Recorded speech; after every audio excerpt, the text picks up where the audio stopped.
guys, Johnny's Hot Tips here, and today we're making some fly bait. Okay, so what you do is you want to start off with your red cordial. Now what I like to do, just think about that you're making a drink for yourself at the pub or wherever, and you're thinking you want about 2 nips, so, probably a little bit more, roughly 2 nips, so I'll just bring it up so you guys can have a good look. Roughly 2 nips, see? Okay, then you want your orange juice. And that's going to get all the fruity flies and all the yucky buckies.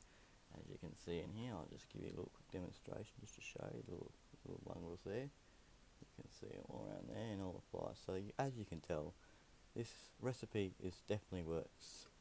Okay, you can see there'll be one up there. This recipe is definitely going to work. So, okay, so then what you do is once again, you probably want about 2 nips of the orange juice. Oh, sorry about that, guys. It's about 2 nips, like so. So you've got about 4 nippies in there, right? Alright, then all you need to do is what I normally do. Like, in this case, we just add a little bit of water, like so, and there you have it. That's your bait, and that will work. You don't need to add prawns in or any of those other silly videos trying to make it stink like you wouldn't believe. And then what you got to do is the key is to let it sit for 2 weeks. So for about 2 weeks, you're probably going to get nothing.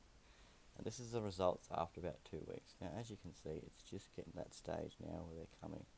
So what you like to do is just hang it up somewhere, and there you go. And that's going to save you heaps of money over time, because they charge probably nearly $3 each for a bait satchel. I mean, I did it here in front of you guys. It probably cost me, what, 10 cents, if that. So that's a hot tip, guys. Don't buy your bait, just make it yourself. Alright guys, that's Donny's Hot Tips. See you on the next one.